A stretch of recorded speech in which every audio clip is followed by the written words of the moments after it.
So hello dear students, अगर आप UPSC prelims 2025 RO देने जा रहे हैं तो ये क्वेश्चंस एमसीक्यू ज़रूर लगा के जाओ, क्योंकि यहाँ से काफ़ी इंपॉर्टेंट क्वेश्चन बनने की संभावना है। तो पहला क्वेश्चन है, बनारसी शहनाई के संबंध में निम्नलिखित कथनों पर विचार करिए। 3 ऑप्शन है, आपको बताना है निम्नलिखित में से कौन सा आपका सही है। तो पहले का जो राइट आंसर आपका हो जाएगा डी हो जाएगा, यानी 1, 2 और 3 तीनों सही है। यानी बनारसी जो साड़ी है इसका संबंध भारतीय शास्त्रीय संगीत के बनारस घराने से है। उस्ताद बिस्मिल्लाह खान ने भारत के प्रथम स्वतंत्रता दिवस पर लाल किले पर अपने प्रदर्शन से इसे लोकप्रिय बनाया। बनारसी शहनाई को भौगोलिक संकेत जीआई टैग दिया गया है। अब इसके बारे में बात करें तो इसे राष्ट्रीय स्तर पर प्रसिद्ध उस्ताद बिस्मिल्लाह खां के माध्यम से प्राप्त हुई, जिन्होंने भारत के प्रथम स्वतंत्रता दिवस पर लाल किले पर शहनाई का वादन किया था। चलिए दूसरे प्रश्न की तरफ आगे बढ़ते हैं हम लोग। शेवाकी स्तूप के संबंध में निम्नलिखित कथनों पर विचार करिए। बताना है आपको राइट आंसर क्या होगा। तो इसका राइट आंसर आपका हो जाएगा सी, पहला और दूसरा दोनों सही है। तो बेसिकली जो शेवाकी स्तूप है ये काबुल में स्थित पहली से तीसरी शताब्दी ईस्वी का एक प्रमुख बौद्ध युग का स्मारक है।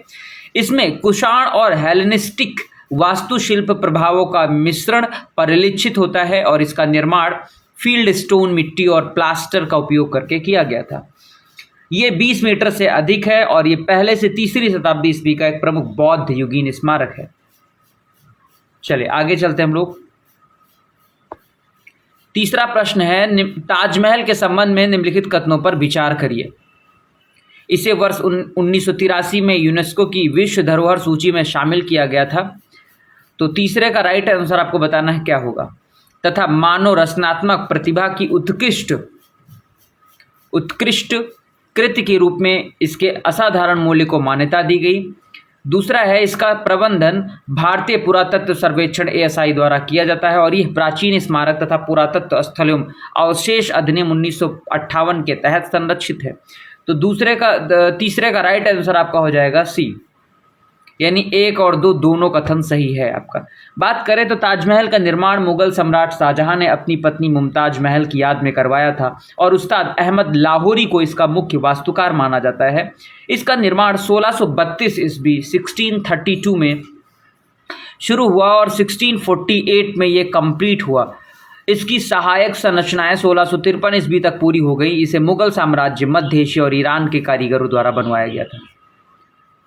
चलिए चौथा प्रश्न देखें, बताना है आपको राइट आंसर क्या होगा। अनुसूचित जाति SC के उप वर्गीकरण के संबंध में निम्नलिखित कथनों पर विचार करिए। चौथे का राइट आंसर क्या होगा आपको बताना है। चौथे का राइट आंसर क्या होगा आपको बताना है। इसका राइट आंसर आपका हो जाएगा ए, कथन केवल एक सही है। अनुच्छेद 14 उप वर्गीकरण की अनुमति देता है यदि समूहों को अलग करने के लिए स्पष्ट तर्क संगत आधार हो। ठीक है, दूसरा कथन गलत है, दूसरा कथन आपका गलत है। ठीक है, अनुच्छेद 15 का 4 और अनुच्छेद 15 का 5 राज्य को शिक्षा और संस्थानों में अनुसूचित जातियों और अनुसूचित जनजातियों सहित सामाजिक और शैक्षणिक रूप से पिछड़े वर्गों की उन्नति के लिए विशेष प्रावधान करने का अधिकार देता है। अब बात करें तो EV चिनैया बनाम आंध्र प्रदेश राज्य 2004 में सर्वोच्च न्यायालय ने निर्णय दिया कि अनुसूचित जातियां एक समरूप वर्ग होमोजीनियस क्लास हैं तथा अनुसूचित जातियों के भीतर कोई भी उपवर्गीकरण आर्टिकल 341 के तहत राष्ट्रपति सूची में फेरबदल के समान होगा। चूंकि केवल संसद ही सूची में संशोधन कर सकती है, इसलिए न्यायालय ने राज्यों द्वारा उपवर्गीकरण को असंवैधानिक घोषित कर दिया। चलिए आगे चलते हैं, प्रश्न नंबर 5 की तरफ आगे बढ़े। निम्नलिखित कथनों पर विचार करना है। समिति का गठन केंद्र राज्य संबंधों पर जांच करने और सुधारों की सिफारिश के लिए किया गया था। समिति ने कहा कि भारतीय संविधान यद्यपि स्वरूप में संघीय परंतु ये एकात्मक तरीके से कार्य करता है। समिति ने सिफारिश की कि अनुच्छेद 356 को समाप्त कर दिया जाना चाहिए। तो ये किस समिति के बारे में बात हो रही है आपको बताना है। इसका राइट आंसर हो जाएगा ए, राजमन्नार समिति। काफ़ी इंपॉर्टेंट है, 1969 की कमेटी है ये। राजमन्नार समिति का गठन केंद्र राज्य संबंधों की समीक्षा के लिए किया गया था, जिसने सत्ता के बढ़ते केंद्रीकरण की आलोचना की थी, जिससे राज्य की स्वायत्तता कमजोर हो रही थी। समिति ने संघीय संतुलन बहाल करने के लिए अंतर्राज्य परिषद ISC को मजबूत करने का आह्वान किया। हालांकि संविधान संघीय प्रतीत होता है। समिति ने कहा कि ये एकात्मक रूप से कार्य करता है तथा राज्यों को केंद्र के प्रशासनिक अंग बना देता है। आर्टिकल 256 राज्यों को संसद द्वारा बनाए गए कानूनों का पालन करना होगा। आर्टिकल 257 संघ को कुछ मामलों में राज्यों को निर्देश देने की अनुमति है। आर्टिकल 365 और 356 को अनुचित केंद्रीय नियंत्रण को सक्षम करने के लिए चिन्हित किया जाना है। आर्टिकल 356 को समाप्त कर दिया जाना चाहिए, ये समिति की सिफारिश थी। तो विकल्प आपका ए सही, राजमन्नार कमेटी। प्रश्न है आपका छठा, भारत के महापंजीयक के संदर्भ में निम्नलिखित कथनों पर विचार करिए। कौन सा कथन सही है? तो छठे का राइट आंसर आपका हो जाएगा सी, यानी आपका पहला और दूसरा दोनों सही है। तो महापंजीयक के बारे में बात करें तो गृह मंत्रालय के अंतर्गत स्थापित आरजीआई दशकीय जनगणना और भाषाई सर्वेक्षण की देखरेख के लिए जिम्मेदार है। ये सभी सामान्य निवासियों के जनसांख्यिकीय विवरण दर्ज करने के लिए राष्ट्रीय जनसंख्या रजिस्टर एनपीआर का रखरखाव करता है। चलिए आगे चलते हैं, प्रश्न नंबर 7 की तरफ आगे बढ़े। तो बताना है कि भारत के मुख्य न्यायाधीश सीजेआई के संबंध में निम्नलिखित कथनों पर विचार करिए। वैसे अभी करंट टाइम में सीजेआई किसको बनाया गया, आप कमेंट बॉक्स में ज़रूर बताइए। अभी हाल ही में सीजेआई चेंज हुए हैं, आपको बताना है कौन है नया सीजेआई। 7वें का राइट आंसर क्या हो जाएगा, आपको बताना है कि संविधान के अनुच्छेद 124 का क्लॉज 2 के अनुसार राष्ट्रपति को सर्वोच्च न्यायालय के वरिष्ठतम न्यायाधीश को भारत का मुख्य न्यायाधीश नियुक्त करना अनिवार्य है। अनिवार्य है, बिल्कुल अनिवार्य नहीं है। ठीक है, तो पहला कथन इस तरह गलत हो जाता है। दूसरा, मुख्य न्यायाधीश को केवल संसद के दोनों सदनों में विशेष बहुमत से प्रस्ताव पारित करके राष्ट्रपति द्वारा पद से हटाया जा सकता है, ये सही है आपका। तो केवल दूसरा कथन आपका सही है। बात करें तो मुख्य न्यायाधीश सहित सर्वोच्च न्यायालय के न्यायाधीश की नियुक्ति राष्ट्रपति द्वारा अनुच्छेद 124 का क्लास 2 के तहत की जाती है। अब बात करें कि वरिष्ठतम न्यायाधीश को सेवा की अवधि के आधार पर मुख्य न्यायाधीश के रूप में नामित किया जाता है। ये एक परिपाटी है, ये एक प्रथा है, विधिक आवश्यकता नहीं है कोई। क्लियर। मुख्य न्यायाधीश को राष्ट्रपति द्वारा केवल संसद के दोनों सदनों में विशेष बहुमत द्वारा समर्थित अभिभाषण के बाद ही हटाया जा सकता है।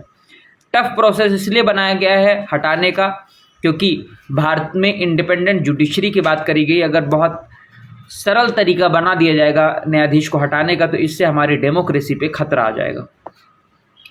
चले 8वें प्रश्न की बात करें हम लोग, तो यहाँ पर है, निम्नलिखित में से किस ऐतिहासिक मामले में सर्वोच्च न्यायालय ने भारतीय दंड संहिता की धारा 377 को रद्द कर दिया? आपको बताना है इसका राइट आंसर क्या होगा।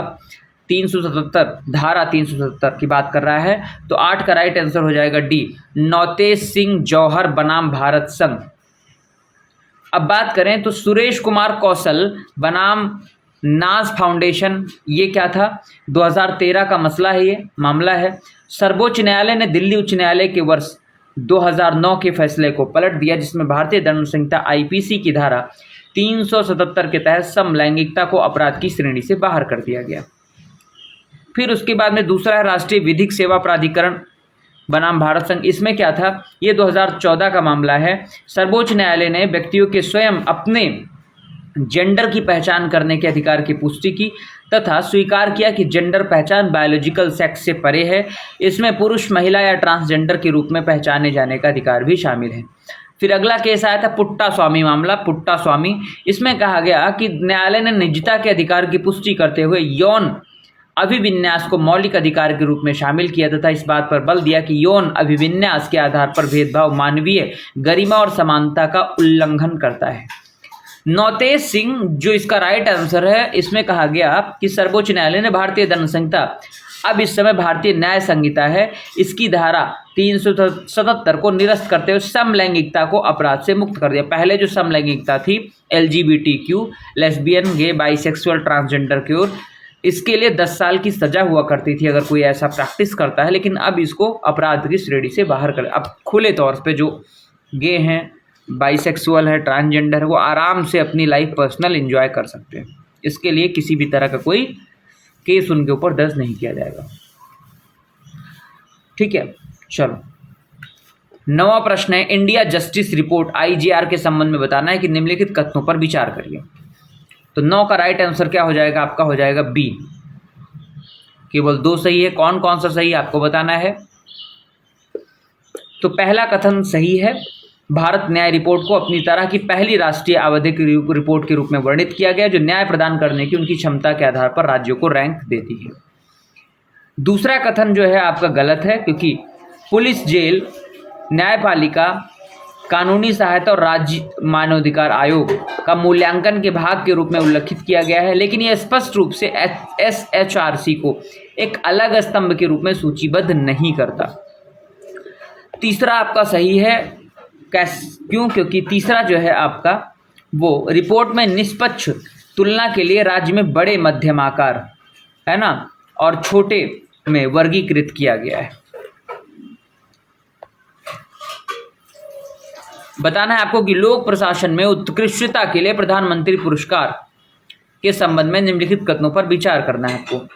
तो 10 का राइट आंसर आपको बताना है क्या होगा। इसका राइट आंसर आपका हो जाएगा डी, यानी 1, 2 और 3 तीनों आपका सही है। ठीक है, यानी पहला, दूसरा, तीसरा। यह पुरस्कार प्रतिवर्ष 31 अप्रैल को मनाए जाने वाले सिविल सेवा दिवस पर प्रदान किया जाता है। सभी सरकारी अधिकारी और संगठन इस पुरस्कार के लिए पात्र हैं। पुरस्कार विजेताओं के अंतिम चयन को कैबिनेट सचिव और प्रधानमंत्री द्वारा अनुमोदित किया जाता है और 20 लाख रुपए इसमें मिलता है। जल जीवन मिशन के संबंध में निम्नलिखित कथनों पर विचार करिए। 11 का राइट आंसर आपको बताना है क्या होगा।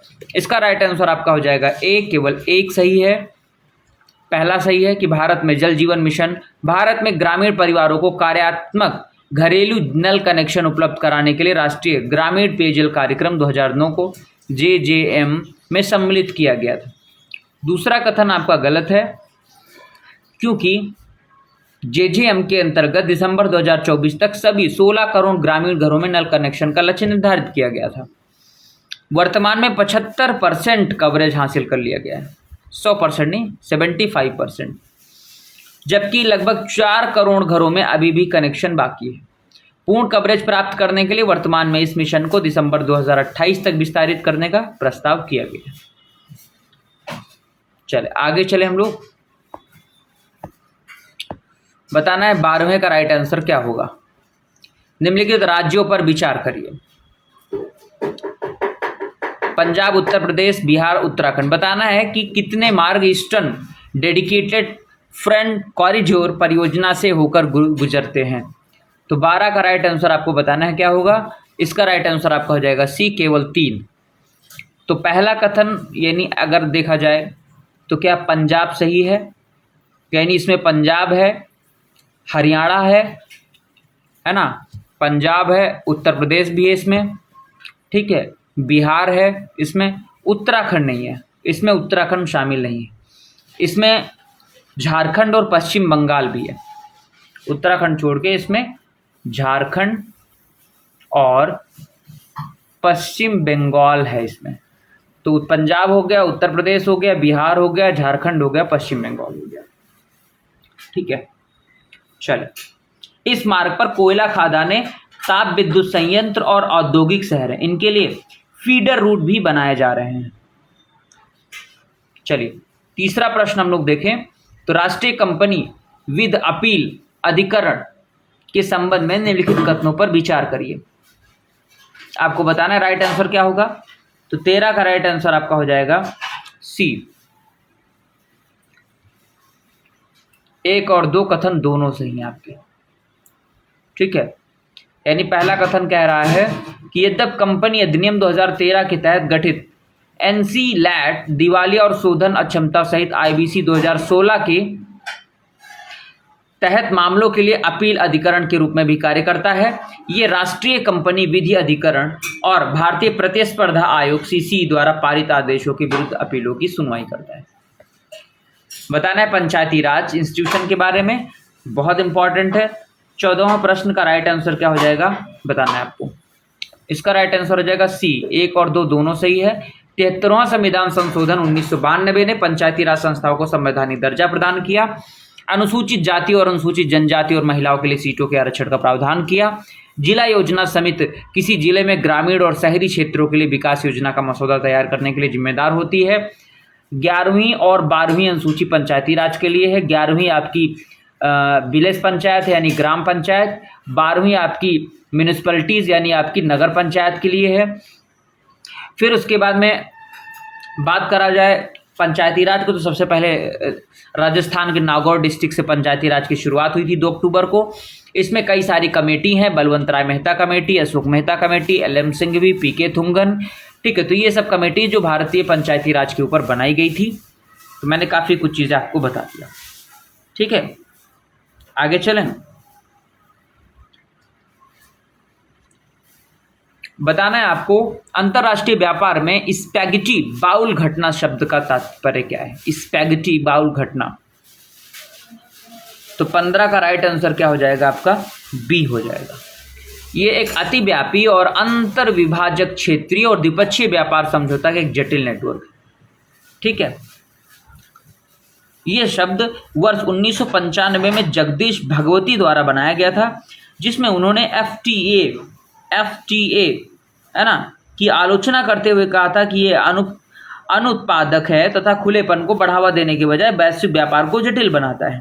स्पैगेटी यानी रूपक मेटाफर व्यापार नियमों की जटिलता की तुलना बाउल ऑफ स्पैगेटी से करता है। प्रश्न नंबर 16 आपको बताना है इसका राइट आंसर क्या होगा। 16 का राइट आंसर आपका हो जाएगा सी, यानी निम्नलिखित कथनों पर विचार करिए। पश्चिमी घाट के कुल क्षेत्रफल का लगभग 37% भाग, 16 का right answer, sorry I am really sorry, 16 ये है ना, हाँ 16 का राइट आंसर क्या हो जाएगा बताना है।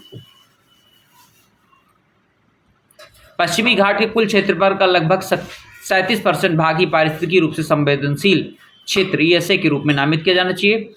राष्ट्रीय शिक्षा नीति NEP 2020 में बहु विषयक शिक्षा कौशल विकास और लचीले पाठ्यक्रम पर जोर दिया जाना चाहिए। तो इसका राइट आंसर क्या हो जाएगा आपका सी। भैया इसमें थोड़ा टाइपिंग मिस्टेक है ना।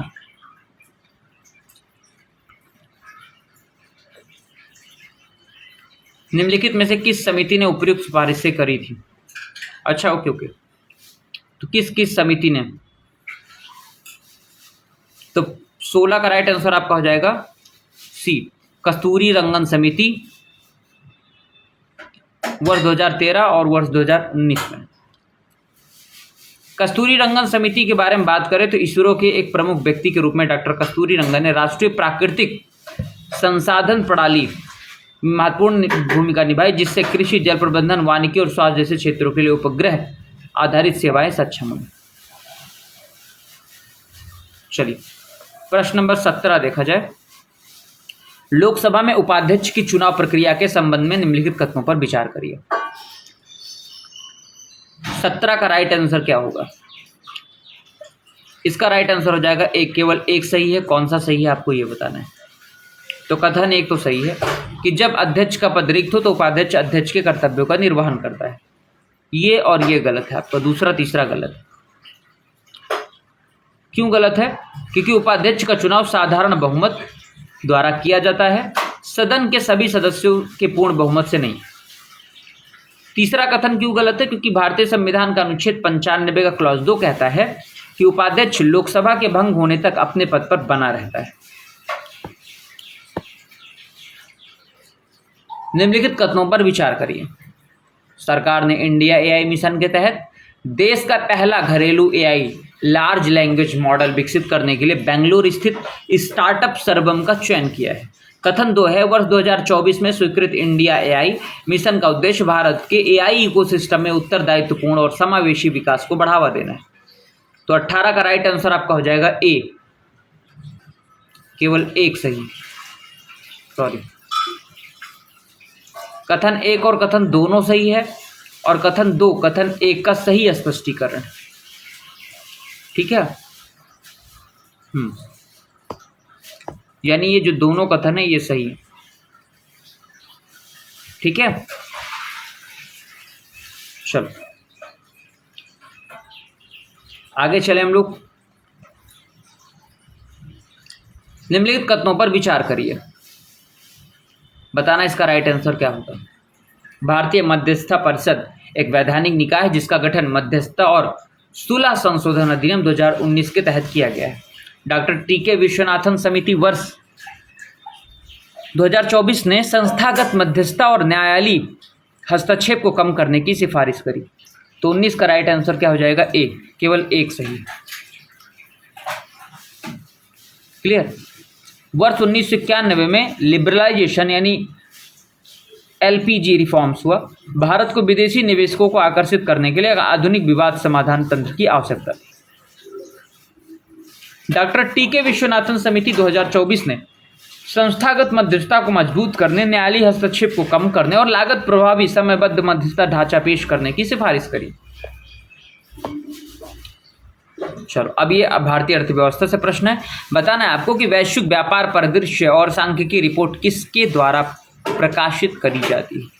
तो 20 का राइट आंसर क्या हो जाएगा? डी, व्यापार WTO, वर्ल्ड ट्रेड। अगर आपको इसका फुल फॉर्म पता है तो आप इस क्वेश्चन को आराम से, ट्रेड मतलब वर्ल्ड ट्रेड मतलब व्यापार, बस। ठीक है, चलो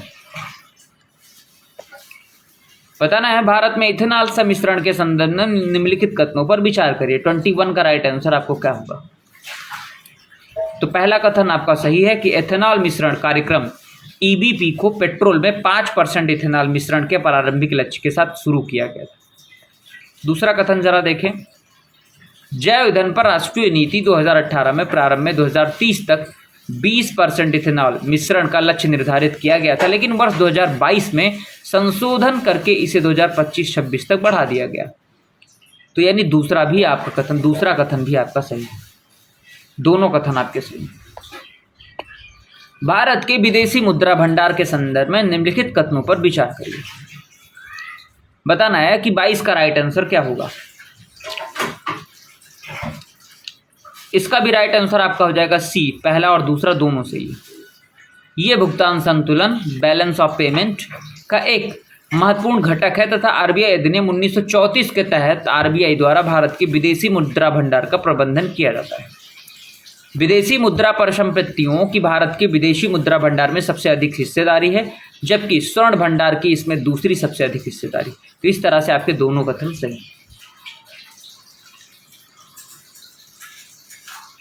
भारत के चमड़ा उद्योग के संदर्भ में निम्नलिखित कथनों पर विचार करना है। बताना आपका राइट आंसर क्या होगा। तो 23 का राइट आंसर आपका हो जाएगा इधर, केवल एक। कौन कौन सा सही है ये देखेंगे जरा। तो 23 का राइट आंसर आपका हो जाएगा, पहला कथन तो सही है कि भारत चीन के बाद वैश्विक स्तर पर चमड़े के जूतों का दूसरा सबसे बड़ा उत्पादक और उपभोक्ता है। पहले नंबर पे चीन है, दूसरे नंबर पे भारत। बहुत दुख होता है भाई जब चीन पहले नंबर पे आता है। दूसरा कथन गलत है, तीसरा भी आपका गलत है।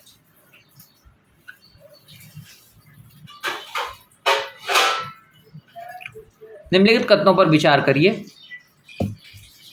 उपयुक्त में से कौन सी सरकारी कार्यवाही अर्थव्यवस्था में मुद्रास्फीति को कम करने में मदद कर सकती है। तो 24 का राइट आंसर हो जाएगा ए, वैधानिक तरलता अनुपात SLR को बढ़ा दो, आवश्यक वस्तु पर स्टॉक सीमा लागू करना। तो दूसरा तीसरा सब्सिडी, ये छूट दे दोगे तो और बढ़ जाएगा, लोग खूब ज़्यादा खरीदारी करने लगेंगे। जितनी ज़्यादा छूट दोगे उतनी ज़्यादा खरीदारी होगी, तो क्या आ जाएगा, मुद्रास्फीति बढ़ जाएगी, डिमांड हाई हो जाएगी। ठीक है भैया।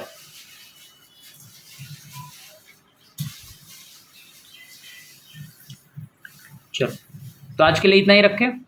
नेक्स्ट वीडियो में हम इंपॉर्टेंट क्वेश्चन और अच्छे करा के लेके आएंगे, और इसको ज़रूर देखो और शेयर करो भाई, तभी मैं आगे वीडियो बना पाऊंगा, है ना। क्योंकि पैसा वैसा कुछ मैं ले नहीं रहा हूँ, फ्री में तुमको दे रहा हूँ इतना अच्छा कंटेंट। जहाँ से मुझे जो मिल रहा है मैं पढ़ाए जा रहा हूँ, जो अच्छा मिल रहा है मैं पढ़ाए जा रहा हूँ।